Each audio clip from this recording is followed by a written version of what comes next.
Hi, Dan. Hey, Byron. How are you? I'm fine. How are you today?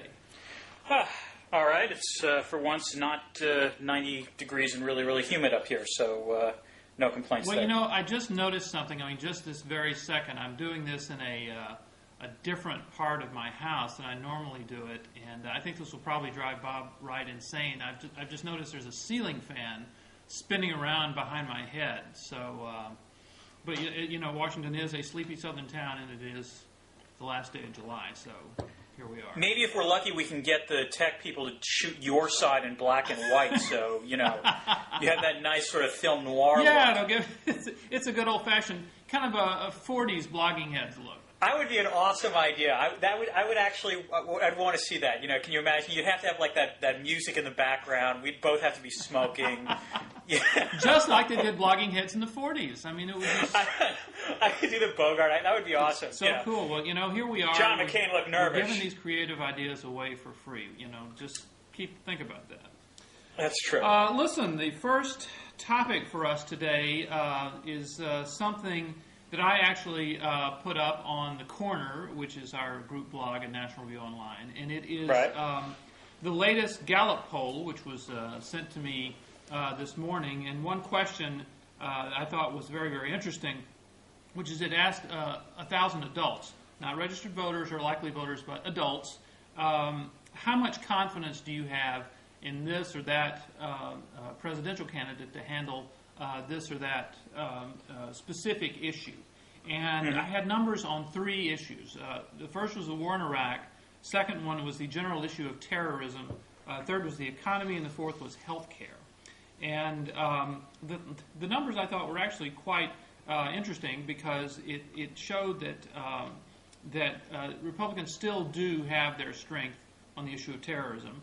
But on the issue of handling the war in Iraq, Democrats are virtually even with them. The numbers were this. You were asked to say, do you have no confidence, a lot of confidence, a fair amount of confidence? So if you put together the people who said they had a great deal or a fair amount of confidence in a candidate, you get McCain, 55%. By the way, I think this is one indication that John McCain is not dead out there beyond the political consulting world, which assumes that he's just awaiting burial at the moment. Although it could be an indication also that these weren't registered voters, but we'll go ahead with that. It's entirely possible, but they may vote. McCain 55, Giuliani 55, Obama 54, Clinton 51, Edwards 50, Thompson 39, and Romney 37. Now we actually need some nifty blogging heads graphics probably to put up to actually show viewers those numbers. But you know, the interesting thing is you have McCain and Giuliani tied at the top, but you have Obama and Clinton pretty close. Well, yeah, certainly, probably within the margin of error. I guess that's right. Different numbers though when they're asked about who is the best to handle the general issue of terrorism. There you have Giuliani. Byron, just I'm going to do the graphic as you read the numbers. Okay, you can write on a piece of paper and put it up. Yes, exactly. You have Giuliani with 69 and McCain with 66, and then you do have a gap between the next is Hillary Clinton at 55, Obama at 53, then Edwards 48, Thompson 42, Romney, after having spent $1 zillion, is at the end again with 38%. And Giuliani does have this amazing strength on the issue of terrorism, and I don't think it's fully warranted just from his performance on September 11th, which was stellar, but was not really a national security performance. But he has it, and this is an area I think where Republicans are extremely strong. The next one is on the economy. And here you have Obama and Clinton at the lead with 62 and 61%. But here again you have Giuliani up with them. I think it shows that Giuliani is the best balanced of the Republican candidates. He's at 60%. And then after that you have the rest of the pack, McCain, Edwards, Romney, and Thompson. And then finally is health care, which is where Democrats are just destroying the Republicans, to no one's surprise, I guess. Clinton, 65. Legacy of Hillary Care, 65. Obama 61, Edwards 54, and then you have Giuliani at 52, McCain 45, and the others lower down. So I think that there are several lessons from this. One, maybe McCain isn't completely dead. 2, Giuliani is the most balanced package among the Republicans. 3, Romney has spent tons of money and is doing well in Iowa and New Hampshire, but hasn't broken through nationally. And 4, Thompson has spent almost nothing, done almost nothing compared to Romney, and he's pretty much in the same place. I like that last point. I mean, looking at the numbers, a couple things strike me. The first is, again, I have to wonder how engaged the public is, or at least the ones that were polled were, on this question. Because, I mean, the fact that Hillary did so well in the healthcare question, right, I find particularly interesting for 2 reasons. The first is, as you point out, this is an odd legacy for Hillary Care because, right, certainly all Republicans vehemently opposed it. A fair number of Democrats were not particularly thrilled either with the content of the proposal or certainly the process through which Hillary put it forward. And furthermore, correct me if I'm wrong, Hillary actually has not really been all out in front on health care this time around. I mean, Obama and Edwards have been much more vigorous in pushing health care on the Democratic side than Clinton has. I agree with you, but one of the ways that she refers to health care very specifically and consistently in her virtually every stump speech or presentation I've seen her make, she'll say she's learned a lot about it and she has the scars to prove it. She makes a little humorous reference to her bad experience in 1993, 1994. Right. And so it could be, I did a piece for USA Today a few weeks ago, and it was on this idea of executive experience. Voters like executives when they choose presidents. Right. I think everybody since John F. Kennedy has been either a governor or a vice president, right? Johnson. He was vice president. Yeah. So I mean, they like executive experience. There's no doubt about it. So the question for Democrats is, you have no executive experience at all on the Democratic side unless you count Dennis Kucinich's tenure as mayor of Cleveland. Well, there's Bill Richardson. But I'm sorry, you have Richardson who's not in the top tier. Yeah. Actually, excuse me, I was wrong about that, but not in the top tier. Okay, yeah. And unless you count Hillary Clinton's years in the White House. And she clearly does. You listen to her talk. Oh, yeah. She talks about what she learned in the White House and how, And so this is, I think, one of these areas where she's able to say, look, I've actually done this, I've tried this, I learned, I know, I've seen it from both ends, by the way, now that I've been in the Senate. And, I think it's an area that kind of paradoxically, given that she's it's widely agreed that she screwed the issue up terribly in 93 and 94, this is Exhibit A of her having learned. Or at least saying that she's learned. Yeah, that may be completely wrong. I mean, this is always the big question, and I had gotten to this actually with the last blogging heads, which was with Ed Kilgore, which is, to what extent are do voters, you think, willing to acknowledge both Hillary and Giuliani? I mean, because Giuliani, although he certainly has the 9/11 glow about him, there are plenty of people who think of him as, having a mixed track record, let's say, right. In terms of being mayor of New York. And the question about both of them, I think, is fascinating, which is, to what extent do you think they've changed from their 90s personas? Mm-hmm. Well, a couple of things. As I talk to Republicans, Giuliani, for example, leads in the polls in South Carolina, where a lot of political types had thought, oh my goodness, the social conservatives are so strong down there, he doesn't have a chance. They respect his record in New York a lot. Mm-hmm. And certainly Giuliani, I think, is maybe the finest public executive, government executive of the last 20 years. And so they know what happened. They know, that there were close to 2,000 murders on the year that he took office. Right. And, 5 years later, there were 600. Mm-hmm. It was just an astonishing. They know what he did for welfare rolls, for the economy. So he gets a lot of respect. Yeah. Now, he has worked on changing some of the things that made him unpopular with New Yorkers, who nevertheless elected him and re-elected him. Right. And that's the image. And I'll give you one small example. There's a great, I think it's on YouTube, you can see it. There's a great video of Giuliani's at some campaign appearance, and one of these 9/11 truthers walks up to him. Oh, dear. And she starts telling him how he knew that these buildings were going to fall in advance. And he knew about World Trade Center 7 and explosives and all of this stuff. Just, the whole 9/11 truther thing. And this was a prime example for the Giuliani of old. Tell her that she was totally full of it, She was absolutely crazy. She was wrong. She needs help, to go all ferret on him, And Giuliani just smiled and answered seriously, no, I did not. If you look at the record, there's this, that, and this. And then he moved on. So I think he's definitely tried to sand off some of those edges that made him less than popular, particularly in his later years. So, look, I think that and it is worth. It's also worth pointing out precisely. This is a YouTube campaign in some ways, in that you would expect that if Giuliani or if any candidate makes some sort of really dumb, off the cuff, remark, it's going to show up on a YouTube. Like when didn't McCain sort of have that singing thing about bombing Iran? Bomb Iran, yeah, exactly. And Giuliani has managed to do. He's gone 8 months so far and hasn't had one of those moments yet. So, which is pretty good for him. For Giuliani. Again, you're grading on a curve here, but still, you're right. He hasn't done that yet. And then, so the other thing is,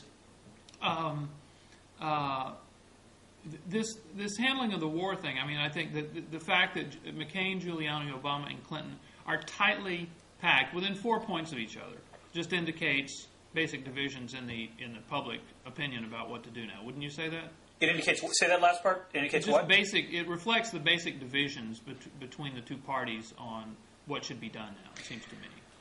The fact that both of them get pretty high, both pairs, Obama, Clinton, McCain, Giuliani, get pretty good ratings.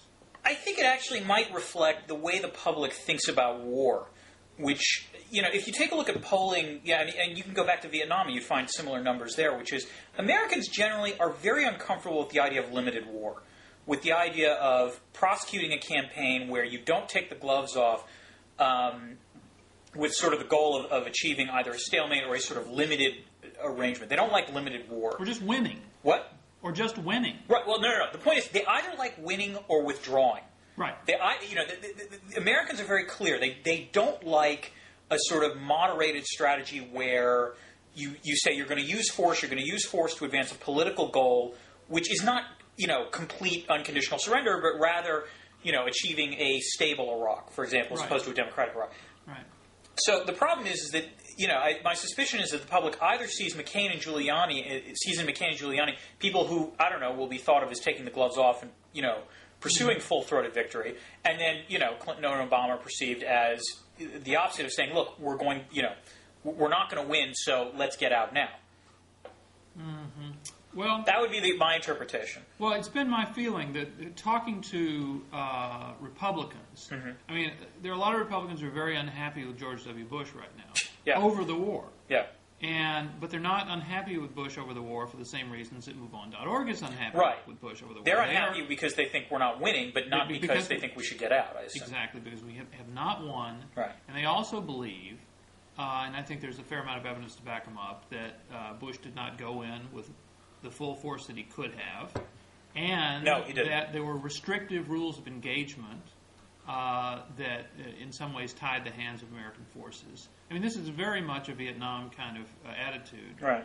Although, have you seen No End in Sight yet, by the way? No, I haven't. I would recommend it. I recommend all Republicans look at it, actually, because the chilling thing about the movie is that 90% of the interviews are with people who served in the administration at one point or another. Right. So this is not like you've got, Noam Chomsky out there raving about why this happened. It's primarily about how the occupation was screwed up by people who were actually inside on the process. It's a very damning movie. Mm-hmm. All right, I tell you what. Is there anything else you wanted to talk about on these poll results? The only other thing I will mention, and again, it leads me to wonder either how much the poll matters or how much money matters. It strikes me as very interesting that Mitt Romney does so badly. Right. That's the thing that shocks me, because by just about every other measure, Romney is considered not only a front runner, but a front runner who actually has momentum. Yeah. Whereas if you look at these polls, you'd think he's a second tier candidate. So the question becomes, as the campaign proceeds, are the poll numbers going to change, or is Romney's status going to change? My prediction is the poll numbers will change, because again, I think the fact that they didn't poll registered voters, but it was just adults, suggests to me that these numbers are pretty soft anyway. But we'll see. But Romney has been at the back of the pack. What? But Romney has been at the back of the Republican pack. Yeah. Well, not the super back of the Republican pack, but he's certainly been the lowest of the top tier, I would say. But in some ways, he's like Obama in that, both of them are winning the relative money races, in their they are. primaries. Well, first of all, yes, he's raised a lot of money, but you have to remember that he's put $9 million of his own dollars into the thing. And at the time, a few weeks ago, when the McCain report came out and said he had $2 million cash at hand, Romney would have had $3 million cash on hand had it not been for the $9 million he wrote from his own bank account. Right. Also, Romney's burn rate is actually pretty high. His burn rate was 100% for that time. So, and the other thing that you have to remember, Romney is doing a very focused Iowa and New Hampshire strategy. He leads in most of the polls in both of those states, and he's working on the assumption that you can say what you want about the compressed schedule or the new schedule and bringing in Florida and Super Duper Tuesday. You can say what you want about all those things, but if I'm the guy who wins Iowa and New Hampshire, I'm going to be hard to stop. So, that is the strategy he's working on. And he spent, when the last disclosure came out and we saw how much the candidates had spent on radio and TV ads, most of them hadn't spent anything on TV. But Romney had run thousands of ads in Iowa and New Hampshire. So more in Iowa where he's not known the way he is in New Hampshire. Right. But so I think that his guess is that the poll numbers are going to change, but they may not change until very close to the Iowa and New Hampshire voting. No, that's very true. So we'll see. Yeah, we'll see. Now, the next topic is one I wanted you to kind of take the lead on because Stanley Kurtz, who writes with me at National Review Online, has written a few posts in the corner about abolishing tenure. A campaign to abolish academic tenure, all of which is coming kind of as a hangover from the Ward-Churchill affair. So I wonder what your thoughts about that were. All right, let me preface this by making clear my following bias. I am a tenured professor, so I'm arguing out of self-interest here. I like tenure. Very glad I have it. So, people who are arguing, well, he's just doing this because, he's worried that they're going after his job. Damn straight that's why I'm worried. But that said, that doesn't mean I don't think my arguments lack merit. As near as I can figure out, Stanley is upset at the fact that the Ward-Churchill process, in which Ward was actually fired, but Churchill was fired, but he was fired despite the fact that a fair number, I think close to 200 academics at the University of Colorado Boulder signed a petition saying we don't think he should be fired, even though what Churchill did, what he was being investigated for, wasn't the comments that he made about. We should point that out. It wasn't the little Eichmann thing. It was actually plagiarism, right? Yeah, it was rank plagiarism and fraud, basically. He wasn't being condemned for what he'd said about 9/11. He was being condemned because of the fact that he'd done poor research. After 2 years, the University of Colorado, the president of the school, fired him despite the protest by the academics. And I think Kurtz is reacting against the protest, saying, clearly, we need to take action. What's the phrase? He wants to replace tenure with long-term contracts. Right. I'm looking at this right now. And it's a little odd because he's got this sentence that really is actually quite chilling, where he says, more than anything else, the conversion of tenure from a protector of academic freedom into an instrument of ideological exclusion is responsible for the destruction of the campus marketplace of ideas. Tenure is the cornerstone of the campus political correctness problem, and even beginning a serious effort to remove it would almost certainly shake up the entire academic system. The time to consider a serious campaign to eliminate academic tenure has come. What bothers me here is that Kurtz is basically suggesting that because of the political views of tenured academics, we should abolish tenure, which, of course, is actually kind of one of the reasons why tenure was, initially created in the first place, which was to protect, the freedom of academics to articulate what might be considered unpopular points of view. So that's problem one I got. Problem two I've got is the way in which he seems to be proposing doing this, which is he wants a sort of conservative state legislature to attack tenure, presumably at a state school. Like, let's say, I think he proposes Texas, or someone proposed, Texas is one example. Yeah, his suggestion is that a conservative state legislature does this, and when they even begin talking about it, then the professoriate will just go ape. Yeah. And then there'll be a big debate about it. So finally there'll be an actual debate about this issue. There might be a debate about it, but I would say two things. First, I'm not sure the professoriate is going to go quite as ape as he suggests, because they're not stupid. They're not going to threaten their own feedlot if they, wildly overreact. But even if they do, it would actually be completely against... I mean, the problem with this is, let's say you're a conservative state legislature. Let's say you have the debate, and let's say it turns out that the professors are just as out there as Kurtz accuses them of being, although I would dispute that. But let's assume that's the case. If that happens and a state legislature abolishes tenure at a particular state, basically what this guarantees is that that state would then lose all of the best researchers at their university. Because right. all these people would then migrate elsewhere. To places that still have tenure. Exactly. And in fact, the people that would stay behind would be the people that wouldn't be able to find jobs elsewhere. And yeah, you might have, pay them less and presumably not have them tenure, but I'm not sure the education system benefits too much from this. Yeah, now we should point out that, tenure is not in the Constitution. No, and universities are free to have it or not have it, right? Right, exactly. So, I think, So even if we're, quote, abolished, it's unlikely it would be abolished everywhere. Right. I think the problem is that I think what Kurtz is supposedly, suggesting is that because a large number of schools have it, it's very difficult for an individual school to get rid of it, which is true. But there's a reason why there's an additional reason beyond that of academic freedom why tenure evolved, which is simply this is what the market. This is one of the ways the market, actually rewards people from going into academia. Relative to the salaries that people get in comparable professions elsewhere with the same amount of education, professors make much less than right. Just about any other profession with the same amount of education. So the effect of abolishing tenure, I don't think would be that you would, manage to get rid of the deadwood. It would be that you would actually be driving anyone who could get a productive job in a different field to go and leave academia. Mm-hmm. All right.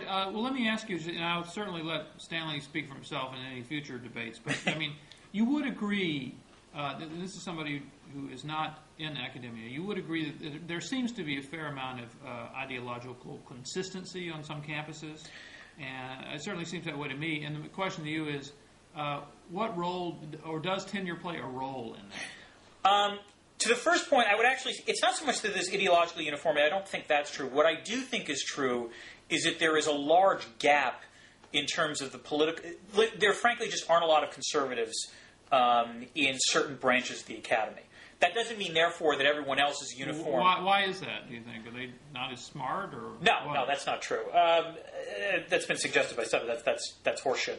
No, I think it's true for a couple of reasons. The first is, again, this point of the presumably smart people who are going to become professors, that's not their only career path. So they might choose a different career path, one that might actually be more rewarding financially. And it would not shock me if conservatives followed the money a little more. That's possible reason one. Possible reason two, though, and I'm sympathetic to this argument, is that because campuses on the whole are a little further left than most of the rest of society, if you're going to be a conservative in the academy, you've got to be prepared for the fact that you're in the minority from day one.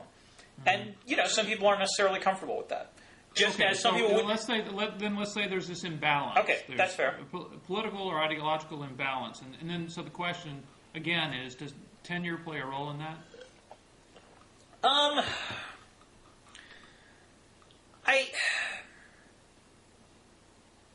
It's an interesting question. I guess you can argue it might in the sense of once you're tenured, you're obviously not leaving the field. And so therefore, it might reinforce the sort of political orientation of those within the academy. There's a separate question, of course, which is whether or not the political orientation matters.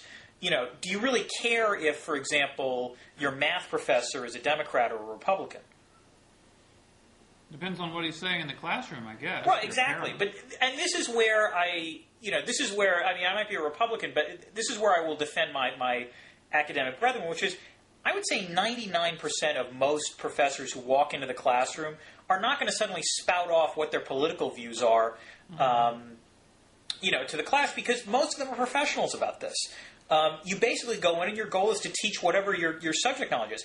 I teach political science, for Pete's sake, so you would think that, in particular what I'm doing, there might be a lot of politically charged rhetoric. But, I can tell you, having, sat in others' classrooms and in my own, that's less likely to be the case, because even in political science, what you're often trying to teach your students is the way the world is, not the way the world should be.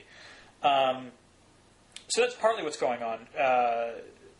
I'm suspicious of this effort that somehow, getting rid of tenure therefore guarantees that you are somehow going to have this suddenly ideologically more diverse faculty. It strikes me that unless you're willing to pay a lot more money for professors, it's just going to generally, degrade the entire quality of faculty across the board. Now, does tenure ever sort of consciously or maybe semi-consciously come into your mind when you think about things you would say publicly or publish? Or actually, the irony about this, I would argue, is that, and I think I'm speaking for a lot of people here, what tenure does is that it causes you to act in a more conservative, risk-averse way when you think about speaking publicly. It would seem just the opposite, wouldn't it? What? It would seem to be just the opposite, though, wouldn't it? Why? Because you can't be fired. Oh, you mean once you have tenure? I thought you were talking about the behavior before you got it. Oh, now, you're right. You should talk about both because things. There's two different things. So, for example, prior to tenure, for example, in political science, a lot of professors who might actually want to write for a larger audience, for example, for a public audience, are much more gun-shy about doing that. It doesn't matter the political position they adopt. They just don't want to have kind of any public profile because, the norms within, my profession is, unless you publish in a peer-reviewed journal, it doesn't count for anything. So it generally causes, it actually, in some ways, I mean, and this is an interesting argument, the prize of tenure actually causes people to be generally more silent than they would be, in the public sphere. It causes them to conform, and if you have an academy that's basically on the left, it causes them to conform with that, doesn't it? I don't think conform is the right word. It's just so much, it's more keep your head down. I think once you have tenure, I mean, in my case, I suddenly I care much less about what, there's no question. There's a liberating feeling in knowing that you can pretty much write whatever you want, and you're not worried that there's going to be any blowback. But let's put it this way. Let's assume there is a ideologically cohesive group, which I don't think there is, but let's assume that assumption is, let's take that assumption as given. If you replace tenure with a series of long-term contracts, the same effect that I talked about pre-tenure is going to kick in there. Because people, lower down in the hierarchy are going to be afraid that they don't want to annoy people higher up in the hierarchy. And therefore, they're going to keep their mouths shut, regardless. So I'm not sure you're really going to gain all that much by abolishing tenure. Well, I'm not sure about this, I must say. Now, because Stanley quotes a thing that Max Boot wrote. I should say, Stanley advocates some long-term, serious study of the effect of tenure, doing it in kind of a systematic way, what we were just talking about. Yeah. Seeing what its effects, I assume, before and after it's awarded are, and he specifically says you don't want to fight a fight like this on the basis of op-eds. No, that would be bad on a whole variety of levels, yeah. Yeah. So, well, I mean, this is the other thing. I mean, as a social scientist, my general reaction to Stanley's, proposal is, I hope this is more than a reaction to the Ward Churchill case, because if it isn't, then that's a pretty bad. You can't point to one data point and then say that's it. We should abolish tenure. Right. Well, no. My feeling is, just from some slight familiarity with this, is no. It's generally a reaction to what's perceived on the right, I know, as a great amount of ideological conformity on the left in the academy. But then, all right, let me then propose the following. If this is true, there are other institutions out there that have remarkable amounts of ideological conformity. The military would be one that would come to mind. Would Stanley therefore want to break open that institution as well and force, more ideological diversity among the officer corps, for example? I mean, in all seriousness, my first guess would... God knows they're the molders of young men just as much as the academy is. Well, just off the top of my head, my first guess is the military is an institution unlike all others because people actually take an oath to follow orders, and they follow the orders of the commander-in-chief. They even do that to the point of dying, and it's not like any other institution in our country. So I really wouldn't... I don't think I could see that in the same way as I see colleges and universities. Okay, although, I mean, I would argue in some way, you're absolutely right about the oath, but they are similar in that they are both professions in which the members do take, I mean, they do take, you know, I don't want to say, you know, professors are certainly not going to be putting their lives on the line in teaching students, but we do take what we do seriously in the sense of, you know, what we, I mean, I'm not articulating this well, in the sense of we do try to, you know, teach with the idea that we want to present our students, you know, the best teachers are the ones who present their students with a whole variety of range of views on a particular issue without necessarily tipping their own hand as to what they prefer. I mean, that's certainly how I go in the classroom. And that's how all professors, you know, that I Now, by the way, after class and in other situations, do your students want to know what you really think about this? Well, because I have the blog, in my case, and this is actually an interesting issue because it's been difficult at times. Because I have the blog, people usually, my students, if they want to, can pretty easily find out how I think about an issue. And every once in a while, someone will bring that up in a class. You know, I'll make an argument, let's say, for X, when I've been very clearly blogging against X for, you know, quite some time, and the professor, you know, the student will say, well, wait a minute, you've argued against this in the blog. And I'll say, well, hold on, now, you know, there are these other counter-arguments, and that was just a blog post. That doesn't necessarily count it's just much. a blog. That's just a blog, for Pete's sakes, you know? You can't take that seriously.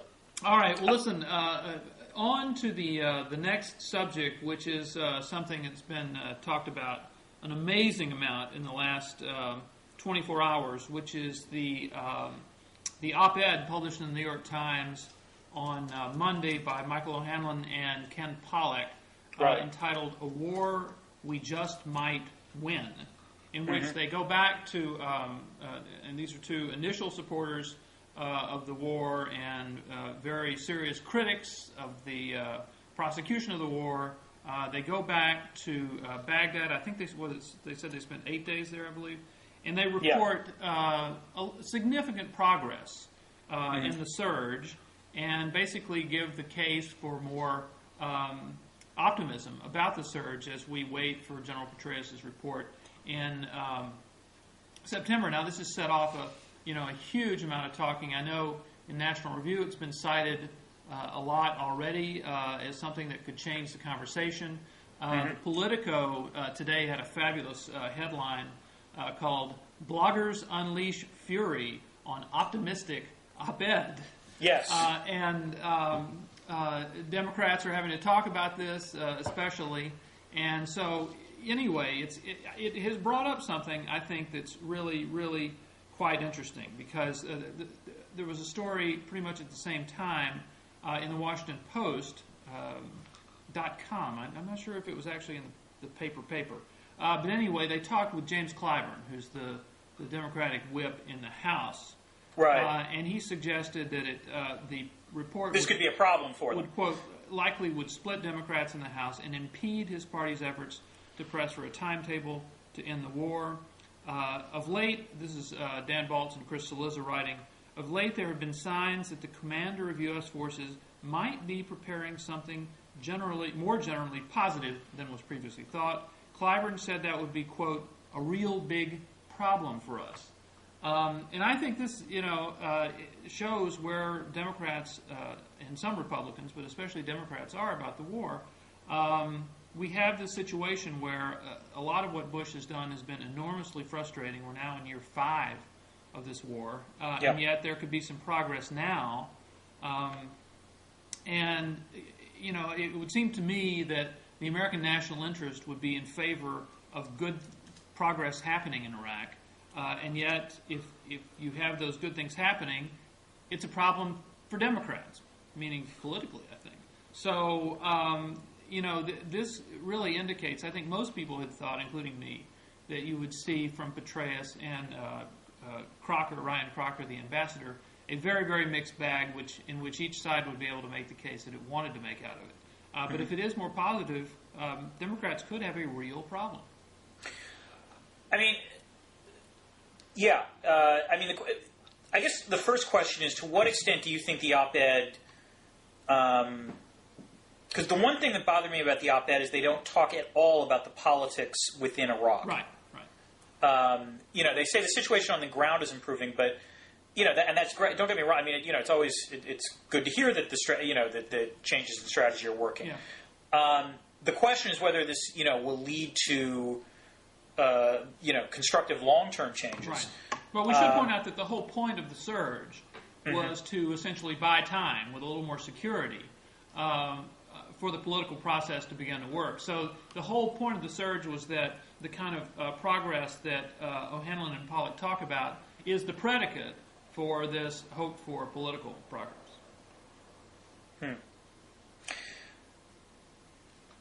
Yeah, I mean, I guess the real question, and this is actually the question. I mean, I don't know if you. George Packer has now started blogging for the New Yorker. Right. He's written about this specific piece now. What? He's written something about this specific piece. Right. It's not so much he's written. I mean, the thing that I thought was, I don't think he doesn't throw cold water on it. What Packer's mostly doing is my response is, I just have questions. Where did they get their information on this? Who did they talk to? To what extent does, to what extent can I trust them? Right. I mean, and this is a serious issue. I think you're right about this being a problem for Democrats. Although part of the problem, and this is going to lead to a lot of irrationality about this op-ed, is that O'Hanlon and Pollock in particular push a lot of Democrats' buttons the wrong way. In part because of the positions they took on prior to and in the immediate months following the war. Right. I mean, Pollock. You can argue potentially that the war doesn't take place without Ken Pollock's book, because Pollock provided a lot of political cover for a lot of Democrats to support, President Bush in 2002, and I think there's a lot of blowback from that. And O'Hanlon made similar sorts of points. So, part of this for the Democrats is you're right. I mean, if the war in Iraq presumably, is perceived to, be improving, that'll obviously be a problem for Democrats. The other problem, though, is that they don't like O'Hanlon and Pollock for a whole variety of reasons. Well, look, I think the idea that this is a conversation-changing op-ed is a little overblown. Yes. On the other hand, I think that the story in the Post is more serious, which is that which hinges on what Petraeus is going to say and what Crocker is going to say. And those people, we're going to have to assume, have more basis to, on which to speak than O'Hanlon and Pollock do. So, the question is, which way are they going to tilt this? Are they going to tilt it in the positive direction or, the negative direction? And I think, I think it's looking more and more to me like Bush will be able to basically continue what he's doing into 2008 and basically until the next president comes. So that the election will basically be a referendum on how to do this, how to get out. I guess, my skepticism on the O'Hanlon and Pollock thing, I think, is born of a truly weary frustration with how many times in the last 5 years have we seen a report or something like that, some kind of event where we thought, okay, now we've turned the corner? No, that's true. That's true with every election, or with the capturing of Saddam, or with the execution of Saddam. You're right. There have been a zillion turning points that weren't turning points. Now, you're right. I mean, the problem is that can lead you to the reverse caution, which is, well, maybe we actually have reached a real turning point, but we're so jaded that we wouldn't believe it. That's right. And I think that's the conservative position at this point. Frankly, I think the turning point, the more promising turning point, is the fact that Iraq won the soccer game. I can't remember the name of the tournament they won. But they defeated Saudi Arabia for the Asia Cup, I believe, which was a big, success in Iraq, and that's always nice, good feeling. But that said, I guess my question is, given the fact that the turning a corner language is being used time and again, do you think that there is anything that Petraeus can actually say and Crocker can say in September that would actually genuinely change the minds of people that, okay, we should stay there? Minds of those members of Congress or minds of the public or what? Both. I think at this point, for a significant portion of them, that's unlikely. Right. Because I think that the way Bush has handled this has put a serious burden on people who want to support the war. Right. Which is which is we're now in year 5, and you could say that opportunities for progress were wasted in year 2, 3, and 4 of this, and it was only after he lost the legislature in November of 2006 that he comes up with this new and better idea, and it could just be too darn late for real progress to be made. On the other hand, so a lot of people, and not just Democrats, are angry at Bush about that. On the other hand, you have to, I think, try, and everyone has to try to calculate what would be best for the American national interest. So just being mad at Bush and saying it's just too damn late, sorry if your surge works or doesn't work, we're out of there. That may not be the most mature way to go about this. So it's a huge dilemma, and it's something that a lot of people, myself included, are looking to see what Petraeus says and measure that, against our own instincts. I mean, we all have instincts now, looking at Maliki and looking at the government, looking at what we've seen about how Sunnis and Shiites get along in Iraq for the past several years. We all have our own instincts about whether real progress or lasting progress is really possible. So we'll have to measure all that against what Petraeus said, which is why they've created this kind of enormous high noon for September. Byron, let me ask you a question. I mean, you pointed out that, assuming that the report goes well, Bush can presumably, and the fact is, because he's, still the president and, running the executive branch the way he is, yes, that counts for something. he's going to largely be able to influence policy until 2008. Right. Here's my question for you, because you're more, plugged into the GOP than I am. Once it becomes clear who the Republican nominee is, to what extent will that nominee actually have any influence over Iraq policy during, from like the spring of 2008 on? Yeah, I think the answer will be zero. The thing that interests me and that I've been waiting to see is how the candidates will begin to distance themselves from the policy. Right. But right now, what's happened is the surge has put everybody on hold because Republicans, quite rightly, want to give it a chance to work. They don't want to be in a situation like Harry Reid was when, I believe it was last month, on the very day that the final unit in the surge had actually arrived in Iraq. Reid and Pelosi write a letter to the White House saying flatly that the surge has failed. No Republican candidate, of course, wants to get involved in anything like that. But as we get into December, January, we may see Republican candidates begin to distance themselves. And the way they do it, I think, is they have to remain respectful of Bush. I mean, Bush bashing is not going to work anywhere in any Republican primary. Right, but post-primary it might work a little bit. No, it really doesn't. I mean, you talk to people in South Carolina, for example, a lot of them are very unhappy about the war, and the reason they're unhappy is we haven't won it, and they blame Bush for that. But they want a respectful treatment of the president. They absolutely do. But they're very open to talk about a new direction and talking about a post-Bush world, including on Iraq. So I think that you will see some of that peeling away from some of the Republican candidates if things don't go terribly well in Iraq. I think you'll see that peeling away.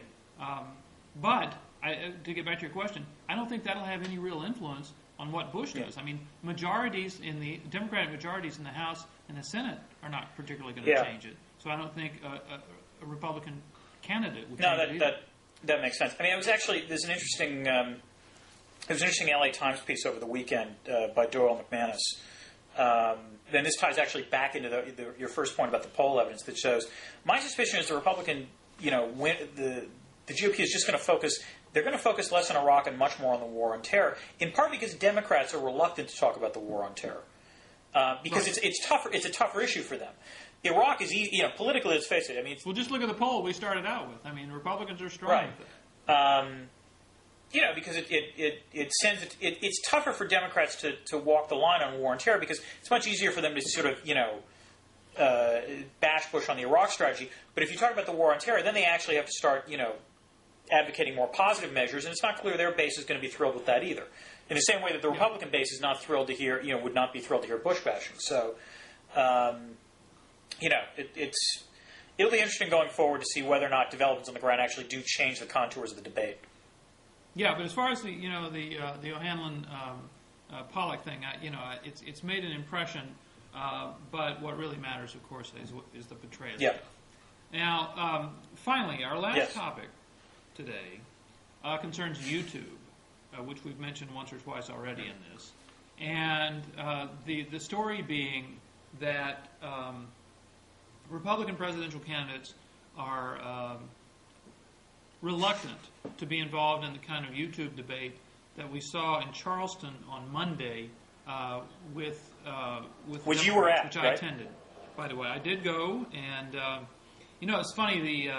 It was held at the Citadel, and so we went to a few reporters went to a lunch the day of the debate with these two guys, Hurley and Chen, who had started YouTube, and they were happy. Yeah, sure. Guys. I mean, they started this company in January of 2005, I believe, and in October of 2006 they sell it for $1.65 billion, and they just exude happiness. But on the other hand, they have these new corporate masters at Google. Google, of all things, is the sort of buttoned-up corporation here, and I think the Google people were interested in making sure that the YouTube guys didn't say anything crazy about politics, which they didn't do, and my feeling was they probably wouldn't do. I mean, I got the impression that these guys were really, really into video and technical stuff, and they really were extremely proud of having created this platform, this open platform for video that YouTube has turned out to be so enormously successful at. But anyway, you go to the Citadel, and the press and everybody is in Mark Clark Hall, which has all the pictures of all the former heads of the Citadel and all sorts of distinguished alumni. And you go in a room, and there's a pool table, and some of this kind of 60s swinging London lollipop-colored furniture, that has been moved in, along with things like beanbag chairs. And you're thinking, man, this is not Citadel. What's going on?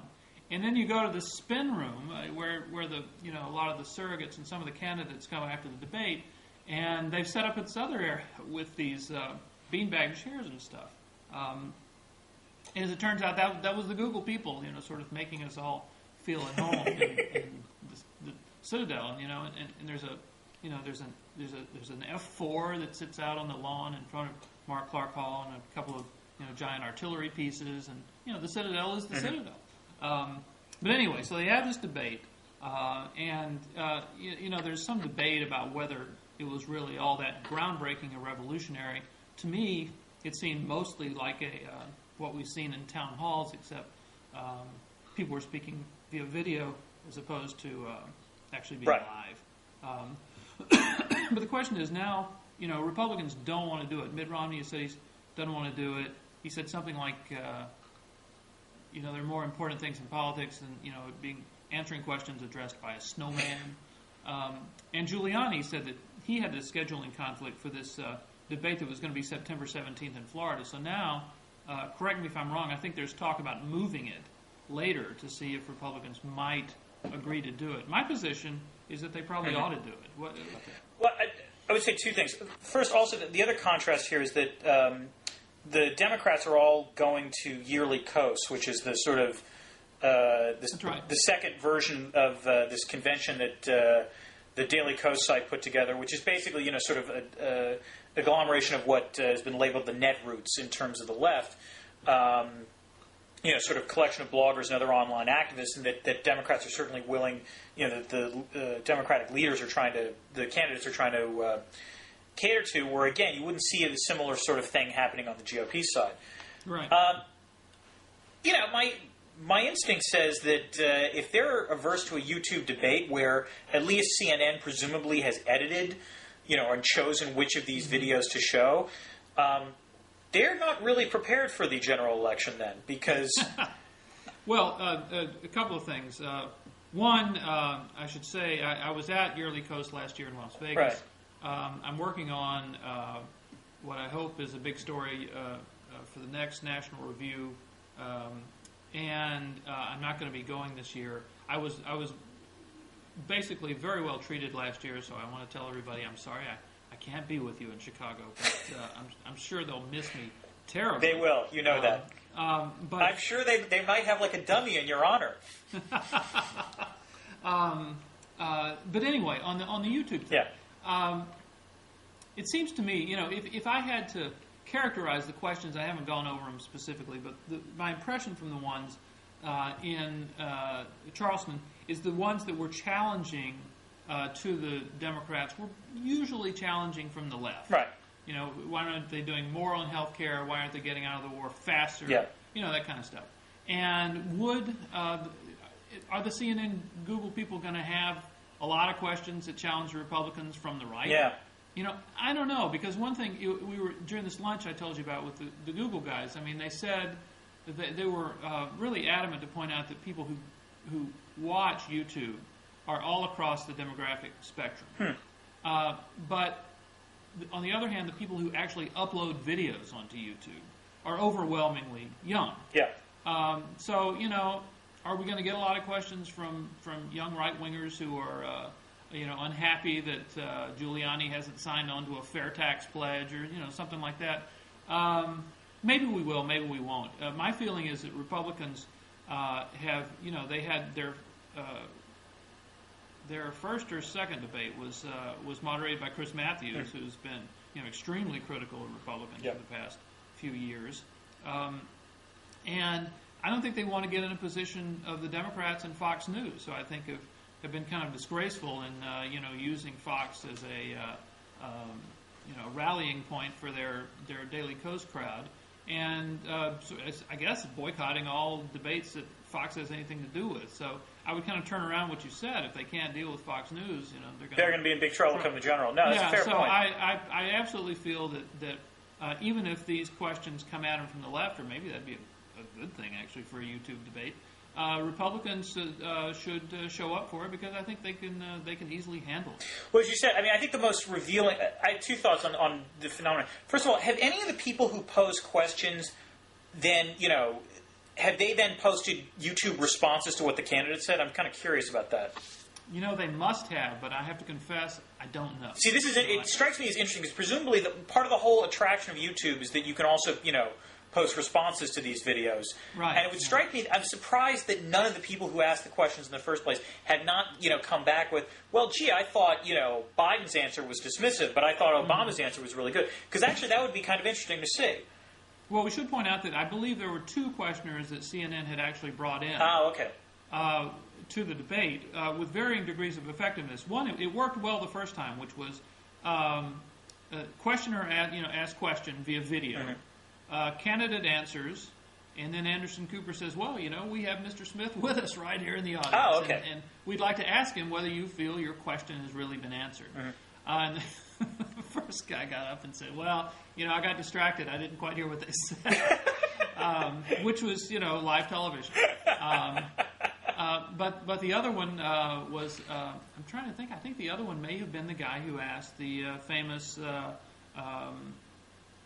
Iran, Syria, North Korea, Cuba, Venezuela question. Right. I agree with you. I think the follow-up is probably good, and they should probably do more of that. But the more you do of that, by the way, the more you're making it like a town hall. Yeah, that's true. And so I didn't mean so much follow-up at the debate, but rather that the people who asked the questions could then post their own video follow-up on YouTube. No, and clearly this hasn't happened because I haven't seen a lot of links to it. But there's been no sort of bubbling up from YouTube response to the YouTube debate, which, in and of itself is I suppose, kind of disappointing and suggests that maybe the phenomenon is overblown. Yeah, so and I kind of agree with you. I kind of think it's gimmicky. I don't think it's the complete wave of the future. On the other hand, I do think, given that I think the Democrats look bad with their Fox News thing, I think that Republicans should kind of take all comers on this and should be part of it. I think it's good advice. Anyway, correct me if I'm wrong, the person who actually came off, the candidate who came off badly on this, in part, was also Biden, because didn't Biden just sort of dismiss one of the questioners, the one on gun control, as kind of a complete kook? Well, he did. He went too far. Yeah, that's my point. The gun guy had said something, are you going to take away my baby because this is my baby? And he shows this rifle. Right. And Biden says something like, hey, man, if that's your baby, you got problems. Yeah. You need help. And that got a very good response in the audience. But then he went on and on about it. Couldn't stop talking. So it should have been Joe Biden couldn't stop talking. That's one-liner. Wow. On the other hand, that would be a pretty popular answer. I mean, the guy looked like he loved his assault weapon or something. That would have been a pretty popular answer in the crowd, in both the Democratic crowd and probably the Netroots crowd as well. So he just pushed it too far. Although Biden generally did a pretty good job. He's been actually pretty good in his questions on foreign policy in these debates. I guess my conviction is that what would happen if the Republicans do this YouTube thing is that there will be some question that is somehow seen as out there, and it wouldn't shock me if a candidate comes off as too dismissive. Well, he could, but as I mentioned earlier with Rudy and the 9/11 truth, that's a fair point. Been working hard to not show his get out of my face side. So this could be the ultimate test. All right. Well, listen. I think that I think that about wraps it up.